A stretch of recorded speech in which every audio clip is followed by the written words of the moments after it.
Hey, welcome to this week's Snapshots. It's going to be a little different this week because here in Chicago we have been having a massive cold front to the point where I don't really want to go outside. So I have not been taking photos. I don't have new photos to share with you because it's just been too cold.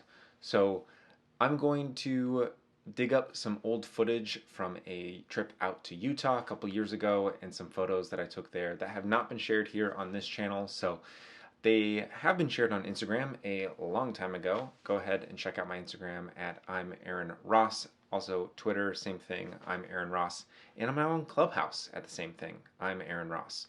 So check me out at all of those. I would love to connect. But this is going to be, yeah, that kind of behind the scenes point of view, taking photos in Utah. I hope you enjoy. Let me know what photos you like down in the comments below. Make sure and subscribe because I have an exciting video coming this week. I got some new gear. So going to be sharing that with you this week or next week, I guess. It's going to be the next video out on Monday. So I think that is it. So hope you enjoy. I'm gonna go hopefully make some photos and I hope you do too.